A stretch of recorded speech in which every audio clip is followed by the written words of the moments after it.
ये मंच भरा दिखाई दे रहा है। दूर हेलीकॉप्टर के आगे भी लोग हमें दिखाई दे रहे थे, पीछे भी हैं, और जब नीचे से नहीं दिखाई दे रहे थे तो मंच को देखने लिए कोई खंबा नहीं बचा। यहाँ पर 8-10 लोग हमें न दिखाई दे रहे हो नौजवान। जब खंबे पर जगह नहीं बची तो हमारे जो टेंट लगा है, टेंट का जो पाइप है, उसमें भी बड़ी संख्या में लोग दिखाई दे रहे हैं। लेकिन जो ऊपर है, मुझसे निवेदन है, इसके बाद और किसी को मत ऊपर बुलाना। जहां पेड़ है, पेड़ पे भी लोग हैं।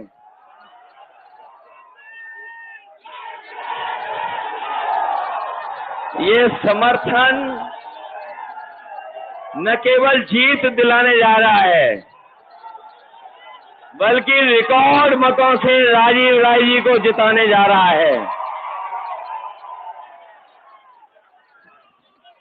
और जो लोग पिछले कई चरणों का चुनाव देख करके लड़खड़ा गए हैं, जो पिछले 6 चरणों का चुनाव देख करके लड़खड़ा गए हैं, न केवल खुद लड़खड़ाए हैं, उन्हें मैं समझता हूं ऐसे लड़खड़ाए हैं कि अब उन्हें छड़ी भी नहीं बचा पाएगी। और भाषा तो बदली बदली है, लेकिन जो साथी हमारे प्रधान सांसद जी का भाषण सुन रहे होंगे, वो जान रहे होंगे कि पता नहीं क्यों प्रधान सांसद जी एम शब्द के पीछे पड़ गए हैं या मां शब्द के पीछे पड़ गए हैं। जहां कभी उन्होंने मीट को लेकर के कुछ कहा, मच्छी को लेकर के कुछ कहा, और जब उन्हें कुछ होश नहीं रहा तो वो मुजरे तक पहुंच गए और उससे उबरे भी नहीं थे, तब तक महात्मा गांधी जी को याद करने लगे। अब सुनने में आया है कि उन्हें परिणाम पहले ही पता लग गया है। वो मेडिटेशन करने कहीं पहुंच गए हैं, तपस्या करने।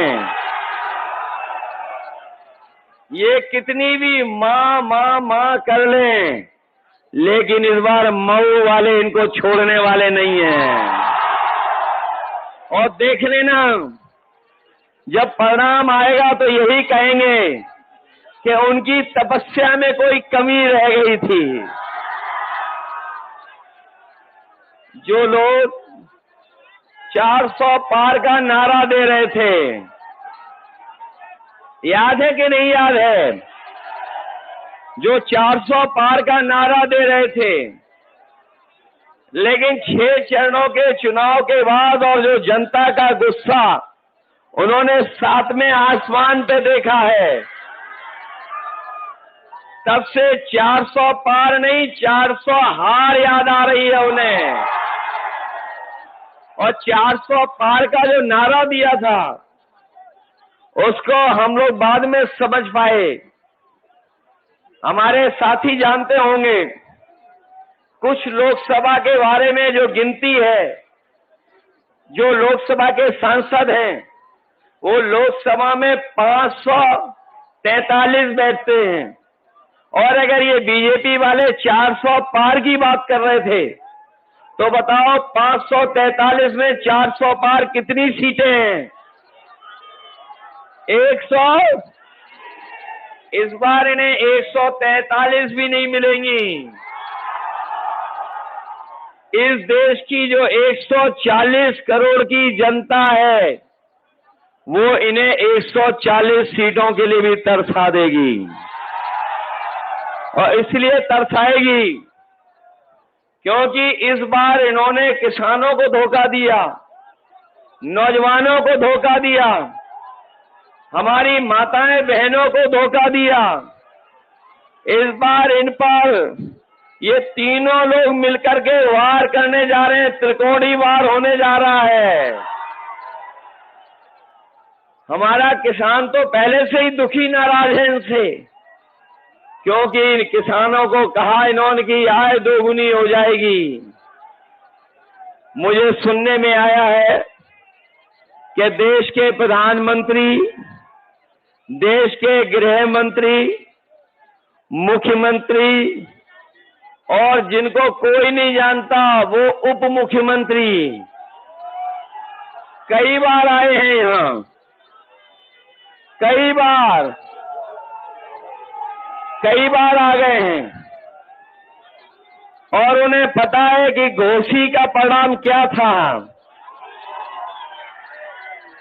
उन्हें जब घोसी का परिणाम पहले ही पता है तो सोचिए क्यों आ रहे थे वो इसलिए आ रहे थे कि आप अपने वोट के दिन सावधान रहना।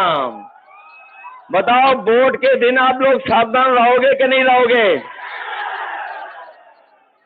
जहां इन्होंने किसानों को धोखा दिया था, वहीं हमारे नौजवान जानते होंगे कि एक एक नौजवान को इन्होंने जब कभी परीक्षा देने गया तो इन्हें धोखा मिला है।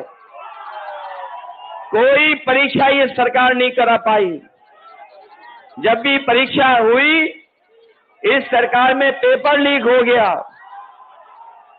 और पता नहीं कहां पर लीक है जो अभी तक सरकार लीकेज नहीं रोक पाई है। बताओ, पेपर लीक हुए कि नहीं हुए? और जो नौजवान जानता होगा, जिसने परीक्षा की तैयारी की होगी, पढ़ा लिखा, अभी तक जितनी भी परीक्षाएं हुई हैं सब परीक्षाओं के पेपर लीक हो गए। और याद रखना नौजवान साथियों, ये पेपर लीक नहीं हुए हैं, इस सरकार ने जानबूझ करके पेपर लीक कराए हैं और इसलिए पेपर लीक कराए जिससे नौजवानों को उन्हें नौकरी न देनी पड़ जाए। इन नौकरी की वजह से न केवल आपका भविष्य अंधकार में डाला है, बल्कि हमारे नौजवान साथियों सोचना जा करके घर बैठ करके पिछले 10 साल में जो आपको बेरोजगार बनाया है, नौकरी नहीं दी है, आपका 1/3 जीवन इन्होंने बर्बाद करने का काम किया है। 1/3 जीवन बर्बाद कर दिया। और यहाँ का मऊ का नौजवान, यही गाजीपुर, बनारस, आजमगढ़ और आसपास के गोरखपुर के नौजवान तैयारी करते थे फौज की। वो खेतों में दौड़ करके, मैदानों में तैयारी करते थे, दौड़ दौड़ करके सुबह इस बात की तैयारी करते थे, सोचते थे कि उन्हें फौज में नौकरी मिल जाएगी और नौकरी मिलने के बाद वो वर्दी पहन करके देश की रक्षा करेंगे। लेकिन इस सरकार ने ये जो आधी अधूरी नौकरी की व्यवस्था की है, जो अग्निवीर वाली व्यवस्था की है, हमारा नौजवान जानता होगा, ये जो अग्निवीर व्यवस्था है, इसमें न पक्की नौकरी मिलनी है, न नौकरी अगर मिल भी गई और फौज में अगर चले भी गए और अगर शहीद हो गए तो न केवल आपको धोखा मिलेगा वहां पर, न शहीद का दर्जा मिलेगा, न सुविधाएं मिलेंगी और आपको कोई सम्मान भी नहीं मिलेगा। इसलिए समाजवादी पार्टी और इंडिया गठबंधन अपने नौजवानों को कह के जा रही है कि जब कभी भी सरकार बनेगी 4 तारीख को, ये अग्निवीर व्यवस्था हमेशा हमेशा के लिए खत्म हो जाएगी और पहले जैसी नौकरी जहां पर पक्की वर्दी पहनने को मिलती थी, पक्की नौकरी मिलती थी, वही व्यवस्था लागू करेंगे। और न केवल व्यवस्था लागू करेंगे, बल्कि हम लोग तमाम नौजवानों को जिनकी भर्ती छूट गई है, उम्र की भी छूट देंगे, संख्या भी बढ़ाएंगे, जिससे ज्यादा से ज्यादा लोगों को, नौजवानों को नौकरी मिल जाए और वर्दी पहनने को मिल जाए। साथियों, आज हम अपने खाकी वर्दी पहने वाले भी साथियों को देख रहे हैं। जैसे हमारा आपका पसीना निकल रहा है, इनका भी पसीना निकला जा रहा है और ये भी चिंता में हैं कि अभी तो फौज की नौकरी हुई है 4 साल की, ये बीजेपी वाले कहीं आ गए तो हो सकता है खाकी वर्दी पहनने वालों की भी नौकरी 3 साल की कर दें। इसलिए हम इन्हें अपने खाकी पहनने वालों को भी सावधान करने आए हैं। जब ये बात मैं कहता हूं तो ये पत्रकार साथी पूछते हैं हमसे कि बताओ कैसे हो जाएगी हमारे खाकी वर्दी पहनने वालों की। तो मैं उन्हें जवाब में कहता हूं कि बताओ अभी तक जो बीजेपी ने फैसले लिए हैं, क्या आपको पता था वो ऐसे फैसले ले लेंगे? क्या आपको पता था कि रेलवे स्टेशन बेच देंगे? क्या आपको पता था ट्रेनें बेच देंगे? क्या आपको पता था हवाई अड्डे बेच देंगे? क्या आपको पता था कि हवाई जहाज बेच देंगे? क्या आपको पता था कि इलाहाबाद बैंक बिक जाएगी? क्या आपको पता था कि सरकारी नौकरी संविदा पे चली जाएंगी? क्या आपको पता था कि बोरी से चोरी हो जाएगी? क्या आपको पता था कि जीएसटी लगा देंगे और सब महंगा कर देंगे? क्या आपको पता था कि डीजल पेट्रोल महंगा हो जाएगा? क्या आपको पता था कि आधी रात नोटबंदी हो जाएगी? तो जब नहीं पता था और नहीं पता था अग्निवीर का, तो हो सकता है बीजेपी वाले खाकी वर्दी पहनने वालों की भी नौकरी 3 साल की कर दें। इसलिए हम इन्हें भी सावधान करने आए हैं। बताओ बोरी से चोरी हो गई कि नहीं हो गई? पहले कितने किलो की चोरी हुई और फिर कितनी हो गई? हो गई 10 किलो की चोरी। और हम तो कई बार कह चुके हैं, ये बोरी की चोरी बीजेपी वाले पार्ले जी बिस्किट पैकेट से सीख के आए हैं। जिन्होंने कभी बाजार में देखा होगा, पहले बिस्किट का पैकेट कितना बड़ा आता था? बताओ, इतना बड़ा आता था कि नहीं आता था? और जैसे जैसे महंगाई बढ़ी और उन्होंने मुनाफा कमाना शुरू किया, बताओ बिस्किट पैकेट कितना छोटा हो गया? बताओ 5 बिस्किट का पैकेट हो गया कि नहीं हो गया?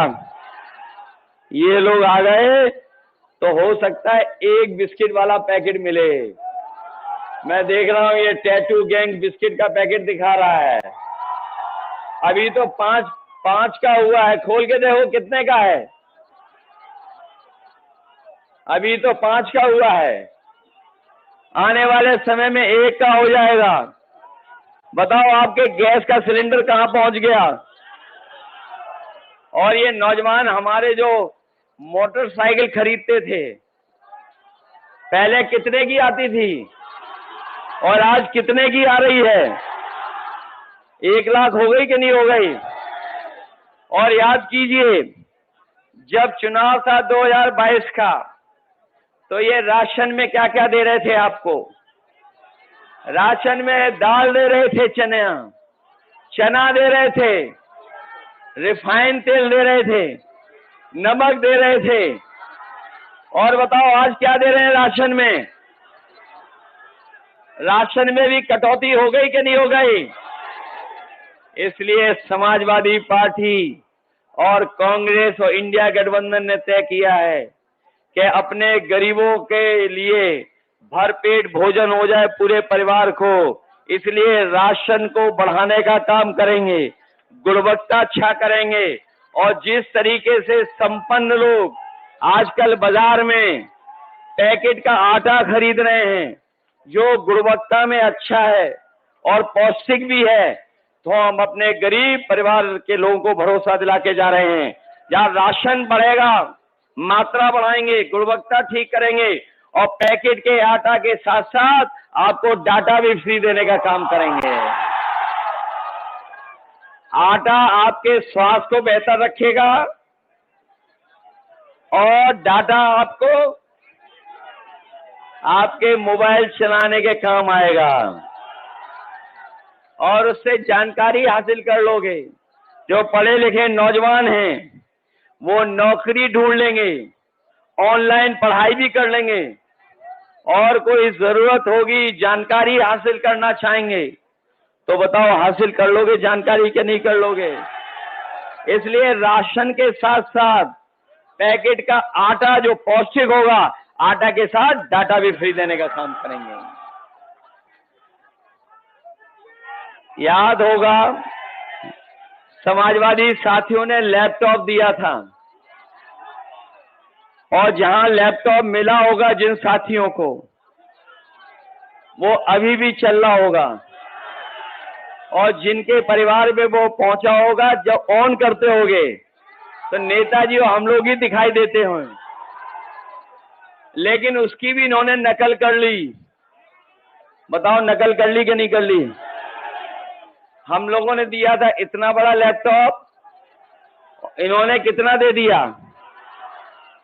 और इतना रद्दी दिया है कि उंगली घिसते रहो, चलता ही नहीं है। बताओ सब व्यवस्था खराब कर दी कि नहीं कर दी? समाजवादियों ने एम्बुलेंस दी थी, एम्बुलेंस भी अब नहीं पहुंचती गांव। और जो 100 नंबर वाली गाड़ी दी थी, जो अब 112 कर दी, और जब से 100 से 112 की है सरकार ने, हमारे पुलिस के भाइयों को लगता है कि उन्हें भी रेट बढ़ा लेना चाहिए। बताओ रेट बढ़ा लिया कि नहीं बढ़ा लिया? और केवल भ्रष्टाचार यहां नहीं बढ़ा है, बताओ इलेक्टोरल बॉन्ड लेकर के न केवल बीजेपी की इलेक्टोरल बॉन्ड से पोल खुल गई है, बल्कि जो जो लोग जान गए हैं कि किस तरीके से इन्होंने पैसा वसूला है, बताओ इन बीजेपी वालों का बैंड बज गया कि नहीं बज गया इलेक्टोरल बॉन्ड से। और जहां इन्होंने बड़े बड़े लोगों से लिया पैसा, लेकिन इन्होंने उन्हें भी नहीं छोड़ा, वैक्सीन वालों को। याद है आपको और हमें सबको वैक्सीन लगवा दी। कोई बचा तो नहीं जिसको वैक्सीन न लगी हो, सबको वैक्सीन लगवा दी। और हमारे जो पुलिस के भाई लोग हैं, ये लगवाना नहीं चाहते थे, इनको भी वैक्सीन लगवा दी। और बताओ वैक्सीन लगने से जान को खतरा हो गया कि नहीं हो गया? और सुनने में आया है कि जिन्होंने वैक्सीन लगवा ली है, उन्हें बीमारी होने जा रही है। न केवल बीमारी बल्कि हार्ट अटैक भी हो रहे हैं। बताओ ये व्यवस्था की बीजेपी ने कि नहीं की? और सच्चाई तो ये है कि आज सब दवाई महंगी हो गई हैं। जो बुखार 500 mg गोली खाने में ठीक हो जाता था, आज 650 डोलो गोली खानी पड़ रही है। बताओ दवाइयां महंगी कर दी कि नहीं कर दी? और जिस कंपनी ने वैक्सीन लगाई थी, अब वही कंपनी कह रही कि हम वैक्सीन वापस ले लेंगे। कोई बता दे हमें, जो शरीर में वैक्सीन लग गई हो वो शरीर से वापस कैसे आएगी? कोई व्यवस्था है इसकी कि शरीर से वापस ले लेंगे? बताओ ये झूठ बोलते हैं बीजेपी वाले कि नहीं बोलते हैं झूठ? इसलिए इस चुनाव में आप लोग सावधान रहेंगे कि नहीं रहेंगे? समाजवादियों ने बहुत काम किए थे, आपको याद होगा। जहां किसानों को सुविधा दी थी, वहीं हमारे बुनकर भाई भी जानते होंगे कि सरकार में नेताजी ने और समाजवादियों ने उनको बहुत सुविधा दी थी और फ्लैट रेट पर उन्हें बिजली मिलती थी। लेकिन जब से ये सरकार आई है बीजेपी की, इसने हमारे बुनकर भाइयों के सामने संकट पैदा कर दिया है। हम अपने तमाम बुनकर भाइयों को कह के जा रहे हैं, जब कभी भी सरकार बनेगी तो ना केवल पहले से अच्छी बिजली की व्यवस्था करेंगे, और अगर हमें पैकेज दे करके अगर बुनकर भाइयों की मदद करनी पड़ेगी, क्योंकि आज सबसे ज्यादा संकट में, दयनीय स्थिति में अगर कोई हमारा है तो हमारा सबसे ज्यादा गरीब हुआ है तो हमारा बुनकर भाई हुआ है। इसलिए हम बुनकर भाइयों के लिए जो भी सुविधा देनी पड़ेगी, अगर बिजली की सुविधा देनी पड़ेगी तो बिजली की सुविधा देंगे, उन्हें अगर धागे की रॉ मटेरियल की सुविधा देनी पड़ेगी वो भी देंगे, और अगर बाजार में उनके सामान को खरीदने के लिए अलग से पैकेज की व्यवस्था करनी पड़ेगी तो वो भी देने का काम करेंगे, जिससे हमारा बुनकर भाई भी खुशहाल हो जाए। कम से कम हम लोगों ने गमछा पहन के शुरुआत तो कर दी है बुनकर भाइयों की। और सुना तो ये है कि इतने गमछे बिके जिसकी कोई कल्पना नहीं कर सकता इस बार, और वो भी सबसे ज्यादा लाल रंग में। जहां हम लोग बुनकर भाइयों को सुविधा देने जा रहे हैं, वहीं अपने हम किसान भाइयों कह के जा रहे हैं कि इंडिया गठबंधन ने तय किया है कि अगर ये बड़े लोगों का कर्ज माफ कर सकते हैं, बड़े उद्योगपतियों का कर्ज माफ कर सकते हैं, जो उनके मित्र मंडली के लोग हैं उनका कर्ज माफ कर सकते हैं, 26 लाख करोड़ कर्ज माफ हो सकता है, तो जब सरकार बढ़ेगी तो हम अपने किसान भाइयों का भी कर्ज माफ करने का काम करेंगे। न केवल किसानों का कर्ज माफ करेंगे, बल्कि अपने किसानों की पैदावार को के लिए कीमत मिल जाए, उसके लिए अगर कानूनी अधिकार एमएसपी के लिए देना पड़ेगा तो अपने किसानों को एमएसपी का कानूनी अधिकार दिला करके उन्हें सही कीमत दिलाने का काम करेंगे। जहां हमारा नौजवान नौकरी के लिए दर दर भटक रहा है, परेशान है, सरकारी नौकरी नहीं मिल रही, आरक्षण के साथ खिलवाड़ कर रहे हैं। और मैं कहना चाहता हूं, जो लोग आरक्षण के साथ खिलवाड़ कर रहे हैं, चाहे वो काशी के प्रत्याशी हों और चाहे आपके घोसी के प्रत्याशी हों, जो आरक्षण के साथ खिलवाड़ कर रहे हैं उनको इस बार जनता छोड़ेगी नहीं, उन्हें सबक सिखाने का काम करेगी। इसलिए अपने नौजवानों कह के जा रहे हैं कि जो 30 लाख सरकारी नौकरियां खाली हैं, उनको सही तरीके से आरक्षण की व्यवस्था लागू कर करके उन्हें पूरी की पूरी नौकरी देने का काम होगा। वहीं हमारे शिक्षक होंगे, शिक्षा मित्र होंगे, जो हमारी आशा कार्यकर्ता हैं, जो हमारी आंगनबाड़ी हैं, उनकी हमेशा मांग रही है कि उनका मानदेय बढ़ाया जाए, उनको भी सुविधाएं मिलें। तो हम भरोसा दिलाते हैं कि उनको भी सुविधा देने का काम करेंगे, उनका भी मानदेय बढ़ाएंगे। जहां मानदेय उनका बढ़ेगा, वहीं हमारी मनरेगा की मजदूरी को भी हम लोग प्रतिदिन 450 कर करके अपने मजदूर भाइयों की मदद करने का काम करेंगे। इसलिए मदद करो सब लोग, मदद करोगे सब लोग। जो दूसरे प्रत्याशी हैं, सुना है जब भी कोई आ रहा है तो वो लड़खड़ा करके गिर पड़ रहे हैं, उनको छड़ी भी नहीं मदद कर पा रही है। बताओ, छड़ी मदद कर पा रही है कहीं? लड़खड़ा के कैसे गिर रहे हैं, देखा आपने कि नहीं देखा? और सुना है मैंने, कभी हम लोगों ने गुरु लोगों के सामने उठक बैठक की होगी। ये नए जो राजनीतिक गुरु हैं, जिन्हें वो अपना राजनीतिक गुरु मानते हैं, बताओ उनके सामने उठक बैठक कर रहे थे कि नहीं कर रहे थे? बताओ, जो वोट डलने से पहले उठक बैठक कर रहे हो, तो बताओ बाद में कितनी उठक बैठक करेंगे ये लोग। इसलिए सावधान हो के नहीं हो। ये जो आखिरी समय पे मैनेजमेंट करते हैं, जो मैनेजमेंट होता है बूथ का, उस पे भी सावधान रहोगे कि नहीं रहोगे? सुना है बीजेपी वाले नई रणनीति बना रहे हैं कि आपको बूथ पे नहीं जाने देंगे। बताओ हमारे मऊ के बहादुर लोगों, ऐसा तो नहीं है कि रोके तो आप लोग रुक जाओगे? रुक तो नहीं जाओगे आप लोग?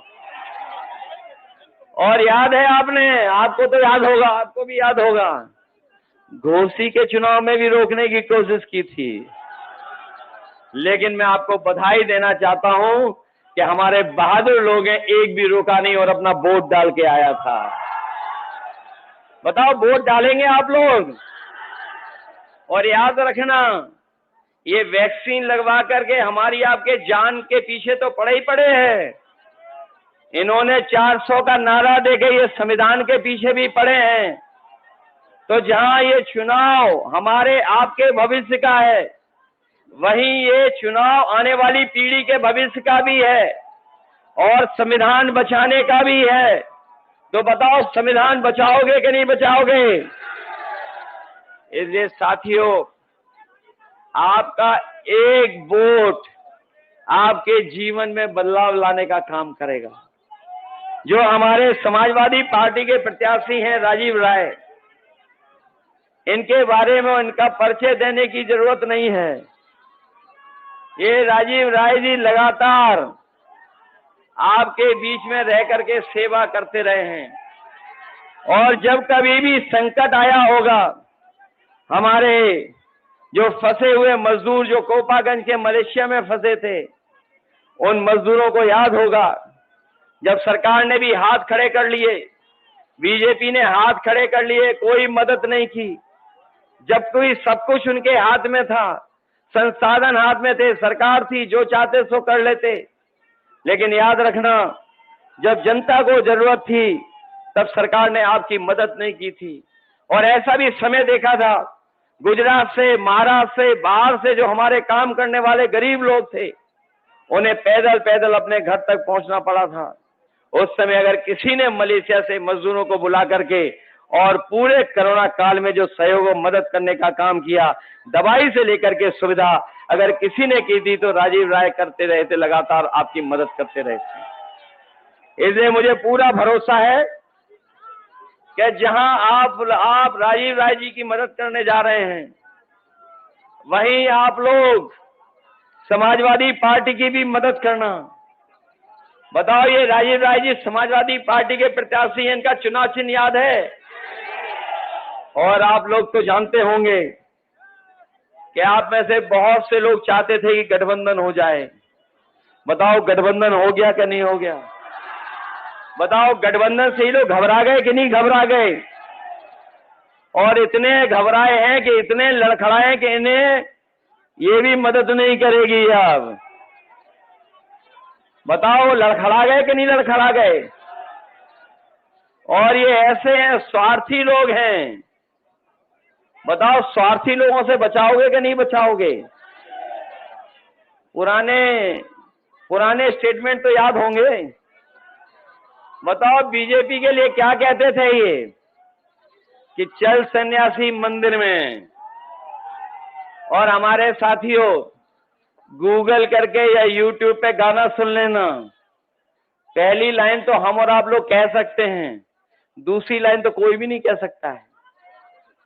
सोचिए आप किस किस को धोखा दिए हैं, और ये ऐसे धोखेबाज हैं जो अपने को भी धोखा देंगे, अपने आप को भी धोखा दे रहे हैं। इसलिए ऐसे स्वार्थी लोगों के खिलाफ आप लोग मतदान करने का काम करना, यही मैं निवेदन आपसे करने आया हूं। जहां 4 जून को रिजल्ट आना है, ये तो सब लोग जानते हो कि नहीं जानते हो?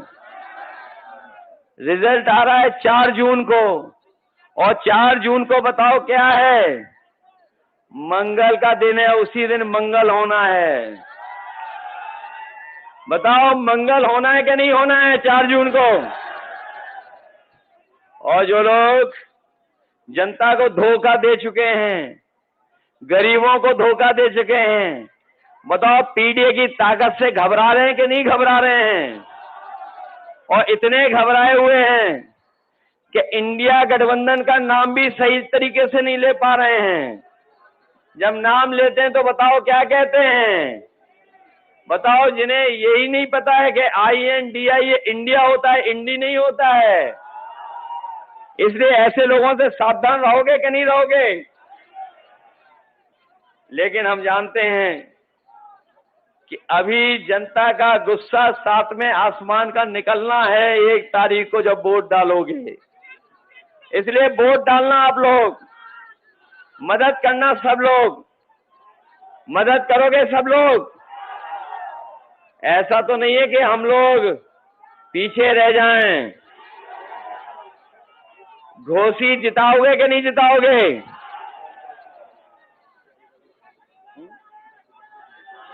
अभी तक तो मैं ये सोचता था कि सभी सीटें हम लोग जीतने जा रहे हैं। अभी तक तो मैं सोच रहा था कि 1 सीट पर मुकाबला है, सभी सीटें इंडिया गठबंधन जीतने जा रहा है। लेकिन अब तो सुनने में आ रहा है कि जो वो काशी वाली सीट है, वो जो प्रधान सांसद हैं, वो भी हारने जा रहे हैं। इसीलिए तपस्या के लिए चले गए हैं। और ऐसे लोग जो गालीबाज हैं, इन गालीबाज लोगों को सबक सिखाओगे कि नहीं सिखाओगे? तो ये मान लें कि घोसी ऐतिहासिक वोटों से जीतेगी, जिताओगे सब लोग? यही मैं आपसे निवेदन करने आया हूं कि राजीव राय जी को एक एक वोट दे करके इन्हें जिताने के साथ साथ रिकॉर्ड मतों से जिताने का काम करना। बताओ, आसपास हम लोग जीत गए कि नहीं जीते हैं? आजमगढ़ जीत गए कि नहीं जीते? लालगंज, अंबेडकर नगर, बस्ती, संत कबीर नगर और गोरखपुर भी जीतने वाले हैं, क्योंकि गोरख धंधा चलने वाला नहीं है। तो घोसी पीछे तो नहीं रह जाओगे। और कन्नौज जीत गए कि नहीं जीत गए? मैनपुरी जीत गए कि नहीं जीत गए? तो सोचिए कितनी बड़ी गिनती हो गई अब हमारी। याद रखना, ये तमाम तरह की अफवाहें उड़ाएंगे, क्योंकि मीडिया मंडल भी इनके साथ है। मैं अपने मीडिया मंडल के साथियों से और कहना चाहता हूं, 4 जून को मंगल तो है ही, मंगल तो होना ही है, लेकिन इसके साथ साथ मंत्रिमंडल बदलेगा, मित्र मंडल बदलेगा और मीडिया मंडल भी बदल जाएगा। इसलिए तैयार हो कि नहीं तैयार हो? इसलिए वोट डालिए साइकिल चुनाव चिन्ह पर। मुझे पूरा भरोसा है कि आप लोग रिकॉर्ड मतों से जिताओगे। मैं आप सबका इतनी गर्मी में, जहां हम लोग पसीना बहाते बहाते भाषण सुने हैं, आपने भी पसीना बहा करके भाषण सुना है, हम लोग भी हम मंच पे उतने ही गर्मी में हैं। हमें पूरा भरोसा है कि आप सब लोग मिल करके 1 तारीख को एक एक वोट डाल करके राजीव राय जी को ऐतिहासिक वोटों से जिताने का काम करोगे। बहुत बहुत धन्यवाद। नौजवानों, भूलना नहीं, तुम्हारी इन्होंने नौकरी छीनी है। नौकरी छीनी है तो इनकी सरकार छीन लो। हेलो, छीनोगे कि नहीं छीनोगे? और गालीबाजों को सबक सिखाओगे और धोखेबाजों को।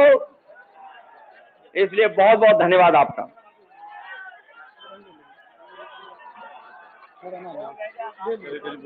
अखिलेश यादव जिंदाबाद, जिंदाबाद जिंदाबाद। बटन हमारी कहाँ दबेगी? साइकिल के निशान पे। बटन दबाओ तान के, साइकिल के निशान पे।